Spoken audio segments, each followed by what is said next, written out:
দুর্গাপূজা উপলক্ষে সমন্বয় সভা চুঁচুড়ায়। চন্দননগর পুলিশ কমিশনারেট ও চুঁচুড়া থানার উদ্যোগে পুজো কমিটিগুলিকে সতর্কবার্তা ও নির্দেশিকা প্রদান। হুগলি চুঁচুড়া পৌরসভার অন্তর্গত সমস্ত পুজো কমিটিকে নিয়ে আজ অনুষ্ঠিত হল এক বিশেষ সমন্বয় সভা।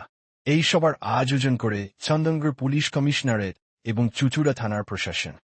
সভায় উপস্থিত ছিলেন চন্দননগর পুলিশ কমিশনারেটের ACP Alakananda Bhawal, DCP headquarter, চুঁচুড়ার বিধায়ক সহ একাধিক উচ্চপদস্থ আধিকারিক। মূলত দুর্গাপুজোর দিনগুলিতে সুষ্ঠুভাবে উৎসব পরিচালনা ও জননিরাপত্তা নিশ্চিত করাই ছিল এই সভার উদ্দেশ্য। সভা থেকে বার্তা দেওয়া হয়, প্রত্যেকটি পুজো কমিটি যেন সরকারি নিয়ম মেনে পূজা পরিচালনা করে। পুজো কমিটির সদস্যরা যেন নেশাগ্রস্ত অবস্থায় কোনো দায়িত্ব না নেন। মাঝরাতে গাড়ি চালানো বা নিয়ম ভঙ্গ করে চলাচল এড়াতে হবে। নিরাপত্তা ও শৃঙ্খলা বজায় রাখতে পুলিশের সঙ্গে সহযোগিতা করতে হবে। চন্দননগর পুলিশ কমিশনারেট ও চুঁচুড়া থানার পক্ষ থেকে স্পষ্ট জানানো হয়েছে, দুর্গাপুজো সকলের উৎসব, তাই আইন মেনে এবং সুরক্ষার সঙ্গে উৎসব পালনে প্রত্যেকের সক্রিয় ভূমিকা থাকা অত্যন্ত জরুরি।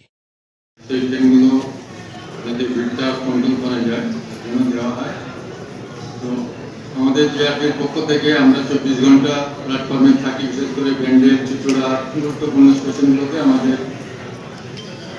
24 ঘন্টায় সেখানে প্রেজেন্স থাকে। আরও কোনো অসুবিধা থাকলে আমরা সঙ্গে সঙ্গে সেটা অ্যাটেন্ড করি। ঝুঁকিপূর্ণভাবে কেউ যাতায়াত করবেন না। ট্রেন ছাড়ার মোড় থেকে ওঠার চেষ্টা করবেন না, বা ট্রেন যখন দাঁড়াবে তখন ধীরে সুস্থে নামুন। ট্রেন আমরা জিআরপির পক্ষ থেকে আমাদের এসএমকে আমাদের লেটার করা হয় যাতে ট্রেন বাড়তি সময় দেয়। কারবেলা অবধি আমাদের কিন্তু ঋষিকেশ পল্লী বলুন কিংবা আমাদের যে ভুলপাতি পাড়ুয়ানে পূজাটা করলাম, এদিকে গোয়ালটুলি, এগুলো কিন্তু একটু প্রবলেম হয়ে যায়। মানে এই মণ্ডপগুলো একদমই ওদের ফাঁকা পড়ে যায়। যেহেতু নো এন্ট্রি, তারা গাড়ি নিয়ে ঠিক মতো দর্শনার্থীরা ঢুকতে পারে না কিংবা ঢুকতে চায় না। কারণ এখানে এত বড় পুজো হয় না যে সবাই চন্দ্রবতী কলকাতার মতো পায়ে হেঁটে দেখতে পারে।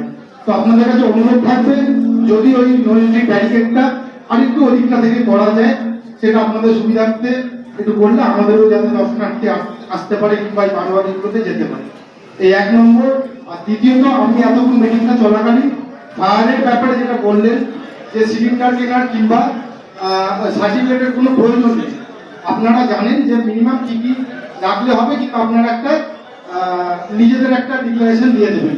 তো সেই জিনিসগুলো কি, বালি, জল, কি কি কি সেটা আপনাদের একবার বড়বাবুটা মাথায় রেখেছে, আফটার মিটিং একবার একটু আলোচনা করে নেবেন।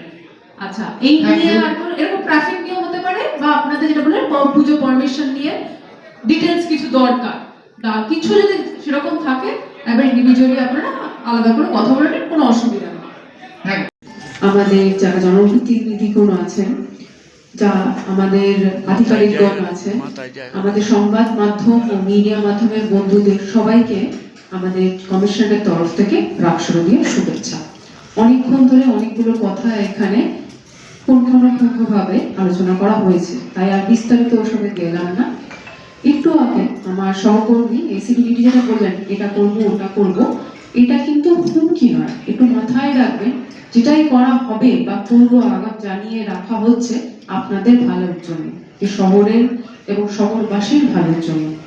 তাই এগুলো মাথায় রেখে, কিছু লোক হয়তো অনেকক্ষণ ধরে মিটিং চলছে বলে বেরিয়ে গেলেন, এটা শুধু মিটিং না, এটা আলোচনা সভার মতো করে দেখুন। যদি কোনো সমস্যা হয় তৎক্ষণাৎ জানাবেন, আলোচনার মাধ্যমেই যেন সেগুলো আবার আমরা মিটিয়ে নিতে পারি। আশা করি পুজোর দিনগুলো ভালো কাটবে, সেগুলো যাতে সেই দিনগুলো যাতে ভালো কাটে এবং বিসর্জনে যাতে সুষ্ঠুভাবে হয়, সেগুলোর জন্যই কিন্তু আপনাদের তরফ থেকে সাহায্যের হাত যেন সবসময় আমাদের পক্ষে থাকে, এটা আমরা সকলে মিলে আপনাদের এবং আপনাদের পরিবারের সকলের জন্য এই আগামী দিনগুলো আরো সুখময় করে রাখতে পারি। নমস্কার, ধন্যবাদ। হচ্ছে যে প্রতিবারই সমন্বয় বৈঠক হয় এবং সেই সমন্বয় বৈঠকে এখানে এসিপি, ডিসিপি এবং আমরা কেন্দ্রীয় দুর্গোৎসব কমিটি, এমএলএ সাহেব, অন্যান্য কাউন্সিলর সবাই ছিলেন। মূল বিষয় যেটা, যে আইন শৃঙ্খলার বিষয়টা প্যান্ডেল যাতে রাস্তা এবং ইলেকট্রিকের সাথে না করে করা হয় এবং কোনোভাবেই যাতে মদ্যপ অবস্থায় কেউ পুজো প্যান্ডেলের ভেতর না থাকে, গাড়ি র্যাশ ড্রাইভ না করে, এগুলো একটু দেখতে বলা হয়েছে। কেননা আর পুজো মণ্ডপকে খালি রাখা যাতে না হয়। পুজো মণ্ডপে দুটো মাতাল বসে রইল, প্রয়োজন হলে আপনাদের লোকবল না থাকলে সিকিউরিটি রাখুন, দুটো সিসি ক্যামেরা করুন, এগুলো করতে হবে। আমরা কেন্দ্রীয় দুর্গোৎসব কমিটির পক্ষ থেকেও এটা বলেছি এবং দুটো জিনিস বলেছি কেন্দ্রীয় দুর্গোৎসব কমিটির পক্ষ থেকে। সেটা হচ্ছে যে পুজো পারমিশনগুলো আমাদের মুখ্যমন্ত্রী যখন চাইছেন পুজো পারমিশনগুলো ছাড়া হোক, 2-3 বছর হয়েছে আইডি পেয়েছে অথচ টাকা পায়নি, সেগুলোর ব্যবস্থা করা হোক। এবং তথ্য সাংস্কৃতিক দপ্তর কোভিডের সময় যেটা ওনারা বিশ্ব বাংলা পুরস্কার দেন, সেটার ক্ষেত্রে ছবি মারফত হচ্ছিল। তারপরে আমরা বলেছি, সব পুজো কমিটিরা আমাদেরকে বলেছে যে ছবিতে পরিষ্কার বোঝা যায় না প্রতিমা এবং সজ্জা, এটা যাতে ঘুরে সবাই মিলে ঘুরে প্রতিমা এবং সজ্জা দেখে তারপর বিচারটা করা হয়। আমরা সেটা কেন্দ্রীয়ভাবে তথ্য সাংস্কৃতিক আধিকারিককে জানিয়েছি। উনি বললেন আমাদের নির্দেশ আসেনি, আপনাদের কথাটা নিশ্চয়ই আমরা ভাববো।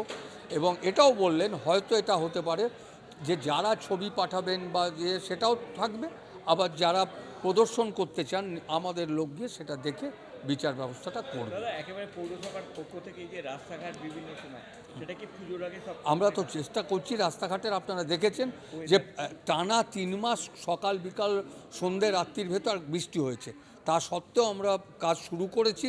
এখন ভগবানের ওপর নির্ভর করছে, কাজ কমপ্লিট হচ্ছে এবং কাজ চলছে। আমরা আশা করছি কাজ শেষ করে ফেলতে পারবো। কেমন এই সমন্বয় কমিটিতে কেমন সাড়া পেলেন বা সমন্বয় কমিটি সব পুজো কমিটিগুলোই প্রায় এসছে। আমরা তো আমাদের কেন্দ্রীয় কমিটিও 300 প্রতিনিধিত্ব করি। আমরাও সমস্ত ব্যাপারে প্রশাসনের সাথে এবং সাধারণ প্রশাসন, ফায়ার, ইলেকট্রিসিটি সবার সাথেই যোগাযোগ রাখছি, যাতে পদ্ধতিটাতে কেউ বিভ্রান্ত না হয়, যাতে আমরা সহজভাবে তাদের সাহায্য করতে পারি। এবং আমাদের পুজো কমিটিগুলোকেও দেখতে হবে যাতে প্রশাসনকে সাহায্য করা, প্রশাসন চাইছেন তো সবাই ভালোর জন্যই, এবং পুজোটা যাতে সুস্থভাবে সম্পন্ন হয়, এই সমন্বয়টাই আমাদের করতে হবে। কমিউনিকেশন গ্যাপ হলে অনেক কিছু হয়, কিন্তু কমিউনিকেশন গ্যাপ না থাকলে অনেক কিছু আবার সুন্দরভাবে হয়ে যায়, এটাই আমাদের দেখতে হবে।